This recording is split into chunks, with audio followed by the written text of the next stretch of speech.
Welcome to the Register's Report. My name is John Buckley. I'm the Register of Deeds of Plymouth County. This show is about Plymouth County real estate. Our headline for the month was Sales and Mortgages Down compared to 2022. This show is being taped in October, but it is a report on the numbers for September, the recordings at the Registry of Deeds. So that'll be the first segment, recording on the numbers. Second segment will be a realtor, Eileen Cain of the Cain Group, William Raveis Real Estate. And she's been a guest before and tells a great story about what's happening in the marketplace. And the third segment about a county and colony history. So let's go right to the numbers. You're going to see a bar chart of deeds. There were 661 deeds recorded in September, less than the 739 in August, 19% less than last year, 20% less year to date. And you'll see a listing of sales for the 27 communities in Plymouth County, Plymouth and Brockton being the largest of them, but each and every one of our communities have had sales over the past month. Mortgages, bar charts coming up.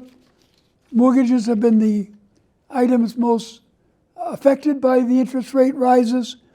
Once the rates went up, refinance stopped, but there are still many mortgages being recorded. 1,084 in September, less than the 1,280 in August, 28% less than last September, and year-to-date down 39%. So we always follow foreclosure issues closely. Since the meltdown in 2008, there were only 16 foreclosure deeds in September, more than the 10 in August, and year-to-date we're up 37%. Not because the numbers are high, but comparatively to what has been recorded over the last couple of years. There was a COVID moratorium on the filing of foreclosure deeds and notices, and that's why it reflects a low number. We also have a listing of foreclosure notices.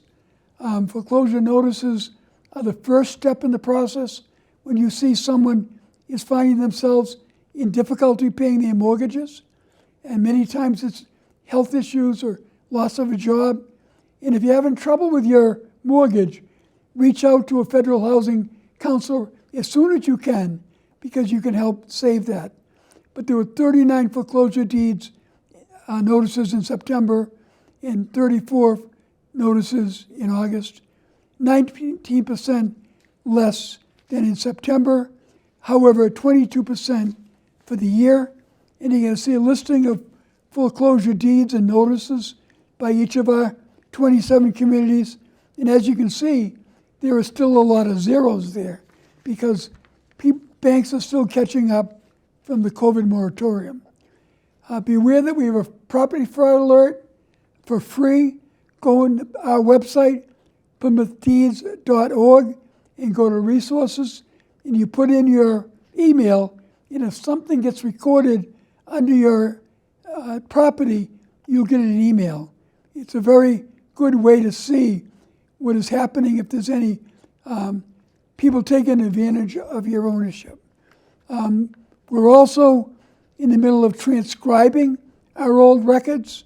We've completed 1685, the beginning of Plymouth County, up to about 1868, and you'll be able to look at the original cursive document, and there'll be a button up top that you can hit that says transcription, and it'll come out as a printed document. And there's a lot of scams going on out there in real estate. In particular, there are companies that send you out a notice that you need a copy of your deed, and we'll get it for you for $90, $100, $125. Don't fall for that scam. You can get a copy of your deed for $1 a page at one of our offices in Brockton or Rockland or Plymouth. You're much better off with that. And in the next segment of the show, I have a great guest coming on, Eileen Cain of the Cain Group, William Raveis Real Estate. Welcome to the Register's Report. In this segment of the show, we always do something educational in nature. We've had surveyors, appraisers, commercial real estate brokers, but of course, the people that know what is going on the ground in real estate are our great realtors. And I've had this realtor on before, Eileen Cain of the Cain Group, William Raveis Real Estate. So thank you and welcome back. Thank you. Always good to see you. So I thought we'd have a conversation about our current marketplace. It's a very interesting marketplace. Mm-hmm. Do you want to introduce yourself first and tell us how you got in the business? Yes. 20 years ago, I did legal recruiting in Boston and was told by my late father-in-law I'd be a great real estate agent. So I said, sure. And yeah, and it's been great ever since. Interesting is the key word in today's marketplace. It's a good one. It's not positive, it's not negative, it is interesting. We are in a slower marketplace than we were a couple of years ago, and we all kind of see the high interest rates, mm-hmm. low inventory, yes, people not want to make a move in many cases. Mm-hmm. So what are you seeing on the ground?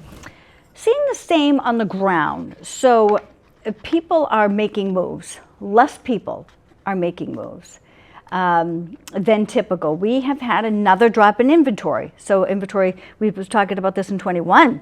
We're talking about this in 22. We're talking about this in 23. So that part has been consistent. People will move if they've identified a property they already want or have. Certainly if they already have something, they're more apt to move.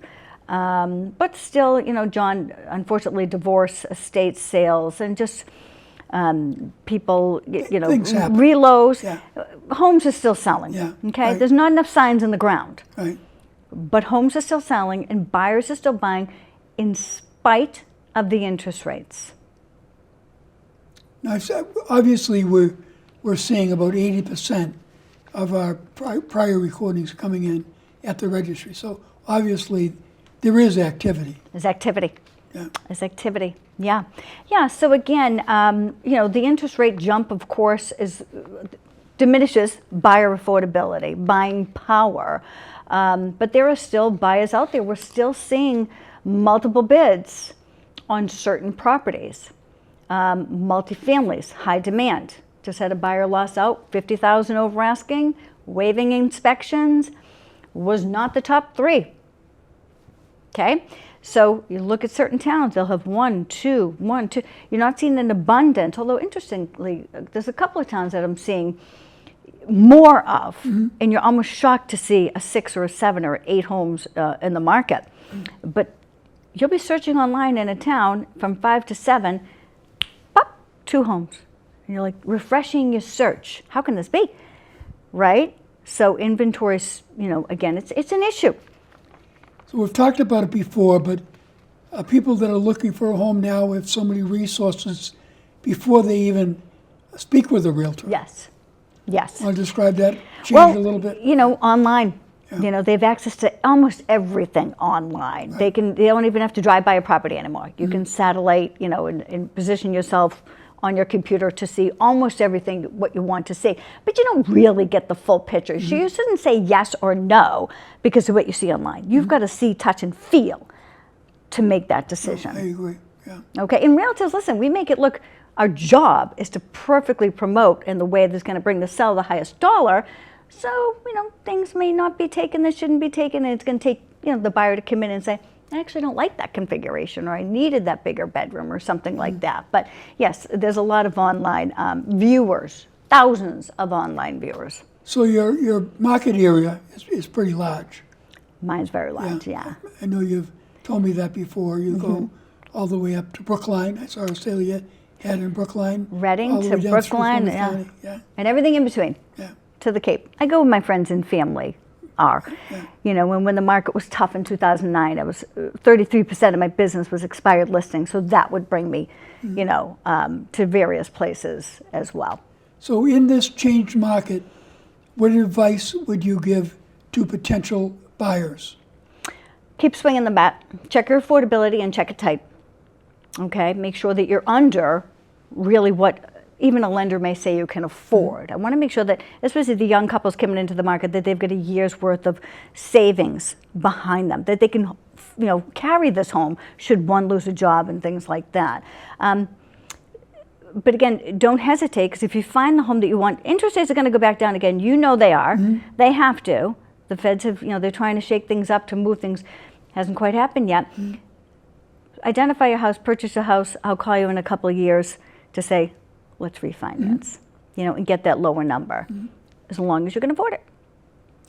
And let's talk a little bit about having pre-approval or pre-qualification. Yes, two different things, right? So pre-qual says you haven't really done all the steps. Like our in-house lender, we have a certified pre-approval. So they have gone through everything, given their pay stubs, checking their credit, all the things to enable to, you know, have that buying power to say, hey, I'm not only pre-qualified, I'm actually pre-approved. It's a certified stamp. The only thing we need is an appraisal. And you're done. Let's talk about appraisals. Appraisal gaps now.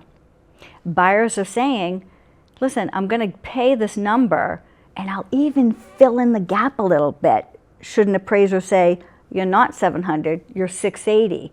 The buyer will fill the gap with their liquid cash they have left, so put less down to fill the gap and have that appraisal complete. That's newish, say to speak, right, over the last few years. So how are buyers finding you now? Finding who? You now.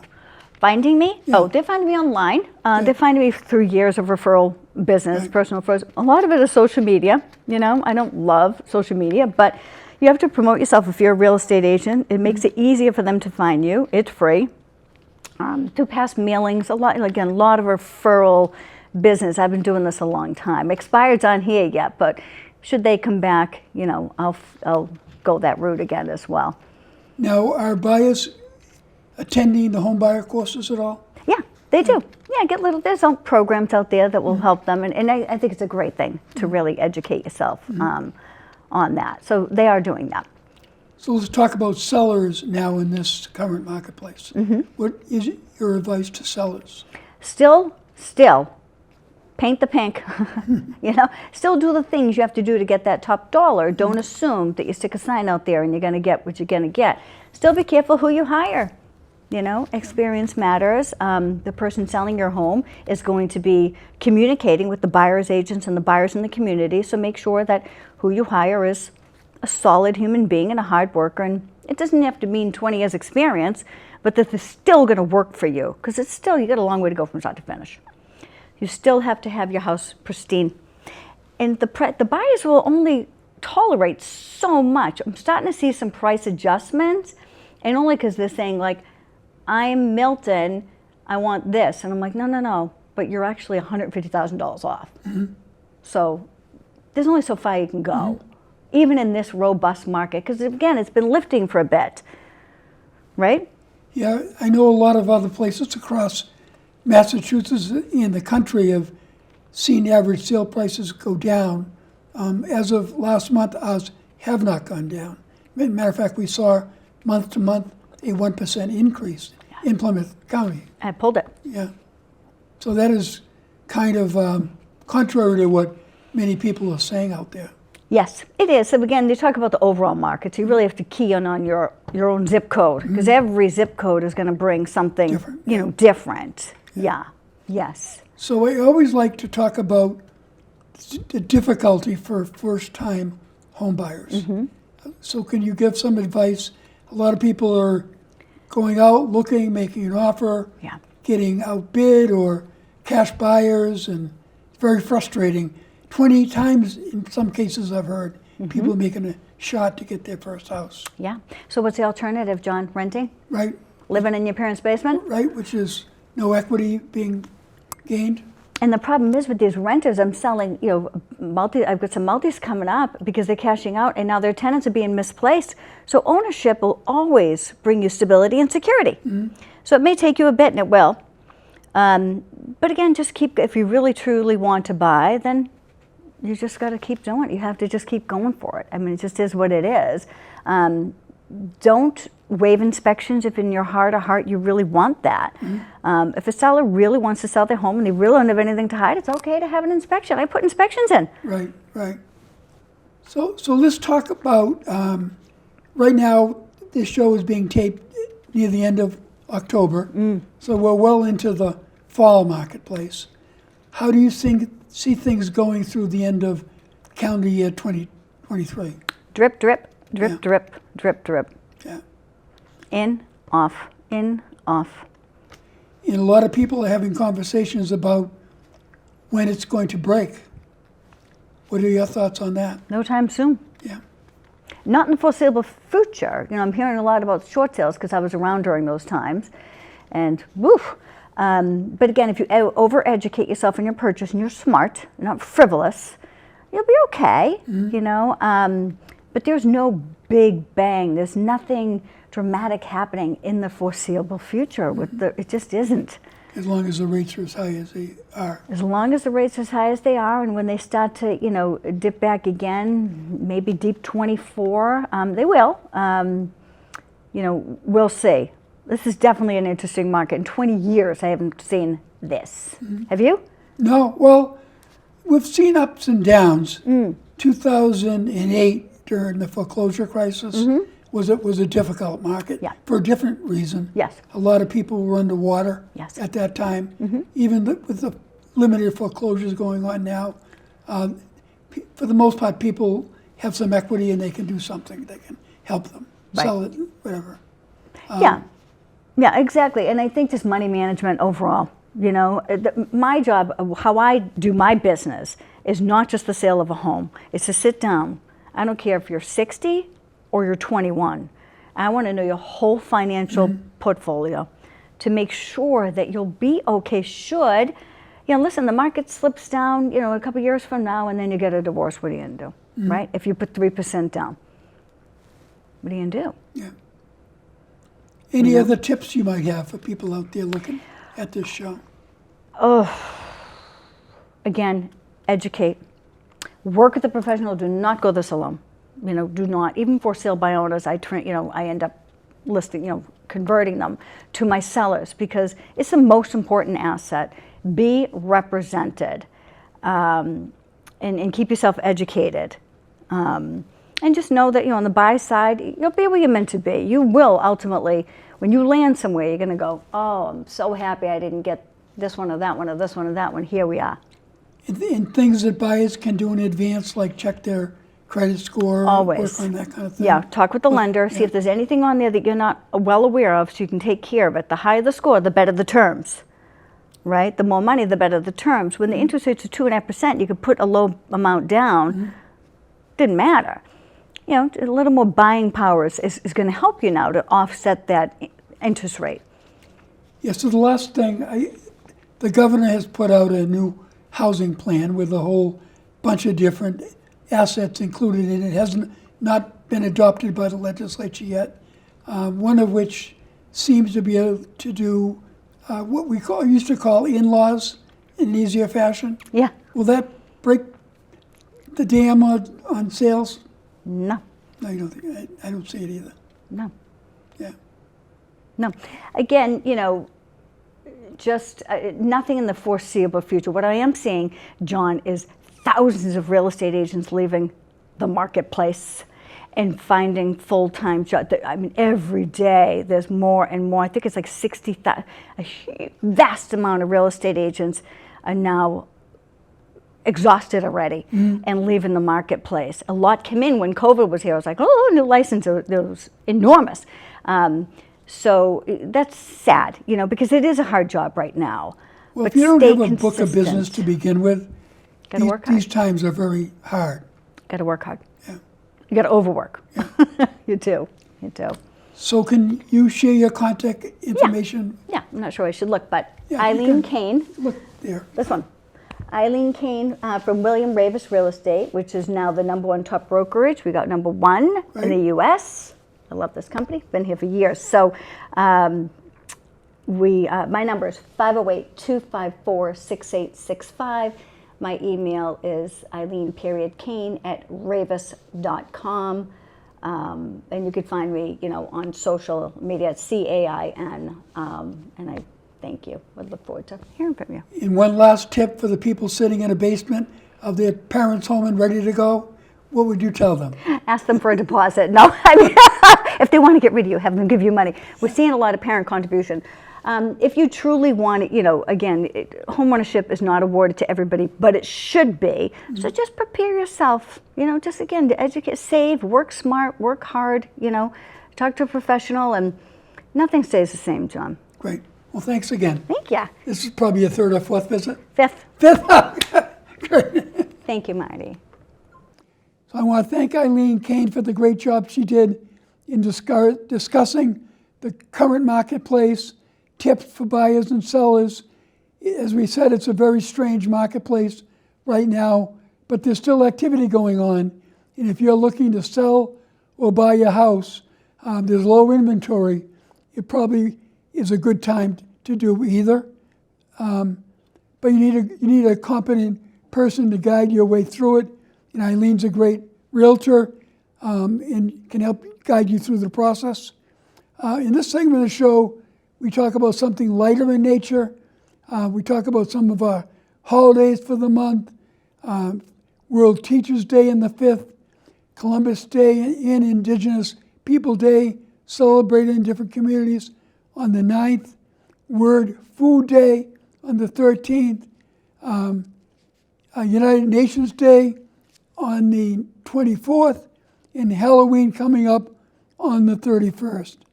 So because we celebrate Columbus Day in a lot of our communities, I'm bringing forward one of our notable records from the Garibaldi Club. North Plymouth was a location of many Italian immigrants.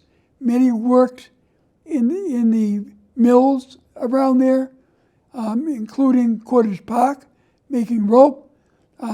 It also resulted in many social clubs in their neighborhood. The Garibaldi Club is one of those, established in 1933. It was named in honor of Giuseppe Garibaldi, an Italian patriot and military leader whose exploits led to the unification of Italy. And there are statues of his likeness around the world, and the Garibaldi Club continues in Plymouth. It's involved in many civic and charitable operations.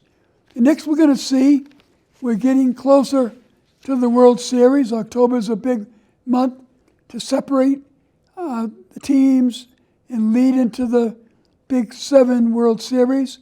So we always talk about some of our local heroes in baseball. Mickey Cochran is the only person born in Plymouth County in Cooperstown, Baseball's Hall of Fame. He was born in Bridgewater. He went to Boston University, and he led it at Boston University in 5 sports, which is incredible: baseball, football, basketball, hockey, and boxing. He's known as the greatest catcher of his era. He played with the Philadelphia Athletics and the Detroit Tigers, and he won 5 pennants, 3 World Series. He was a close friend of the most competitive baseball player of all time, Ty Cobb, and his career ended when he fractured his skull by a pitch in 1939. But he was voted into Cooperstown, and there's a plaque in his honor on Route 18 in his hometown of Bridgewater. The next, also related to baseball, is this person named King Kelly. King Kelly managed and played for the Boston Beaneaters way back. He was orphaned at 13, worked in a textile mill in New Jersey, and started playing amateur baseball. He was signed to a professional baseball contract played for Cincinnati, Chicago, New York, and Boston. He led the National League in batting twice, but one of the most interesting things of King Kelly is he played before there were rules. You could run from first to third base without going to second. He became well known across the country and even had a song named after him, Slide Kelly Slide. During his career, he managed and played for the Boston Reds and the Boston Beaneaters, and which later became the Boston Braves. His supporters brought him a home in Hingham at the time he was playing in Boston, and he was posthumously elected National Baseball Hall of Fame at Cooperstown in 1945. And last but not least, one of our Plymouth Colony records. It is a record from 1635, and there were many laws passed by the colonial court in that era, and they paid people to be in the jury at that time, 6 pence for being in the jury, and 12 pence for the cases of controversy. And it just shows you the change of cost in the time for what juries get now for a daily service. But it's a very important description of what life was like in that time. There was a fine giving at that time if you did some unconscionable things. There was a fine assessed against Jane Mayo for lying on a bed with Martha, a woman named Martha at the time. He was fined 20 shillings. So not only was the pay less at that time for doing things, but they used fines to discipline people. So I want to thank Brockton Cable Access for helping me do this show. I want to thank in particular Michelle Hebshe, who helped me put the show together today. I want to thank Lorna Green and Christine Richards from my office, Mike Simmons, and again, Michelle Hebshe. So enjoy your fall. We'll see you coming up next month. And for everyone, have a happy and healthy Veterans Day. Thank you.